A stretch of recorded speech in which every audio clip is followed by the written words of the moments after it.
Her har jeg et dokument med 3 sider. Oppe i sidehovedet har jeg skrevet mit navn, og det fortsætter så hele vejen ned igennem dokumentet.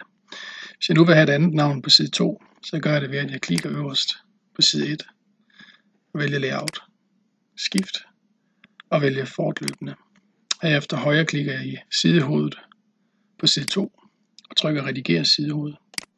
Nu har jeg lavet 2 sektioner i dokumentet, og her hvor jeg har pilen nu, kan jeg se, at de 2 er sammenkædet. Den sammenkædning, den fjerner jeg ved lige at klikke på sammenkæde. Sådan der. Herefter kan jeg skrive et andet navn, f.eks. Hans. Og så har jeg et andet navn på side 2, end jeg har på side 1. Navnet Hans, det vil så fortsætte ned til side 3. Hvis jeg nu vil have et tredje navn på side 3, så gør jeg det, at jeg klikker øverst på side 3 og vælger layout, skift, fortløbende, altså ligesom før. Og så højre klikker jeg i sidehovedet og trykker redigere sidehovedet. Og igen fjerner jeg sammenkædningen. Og her kan jeg så sætte et tredje navn ind, for eksempel Lise.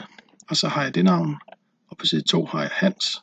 Og på side 1 har jeg Markus. Og det vil jeg så kunne blive ved med at gøre hele vejen ned i dokumentet. Hvis du har nogle spørgsmål, kan du smide en kommentar. Hej.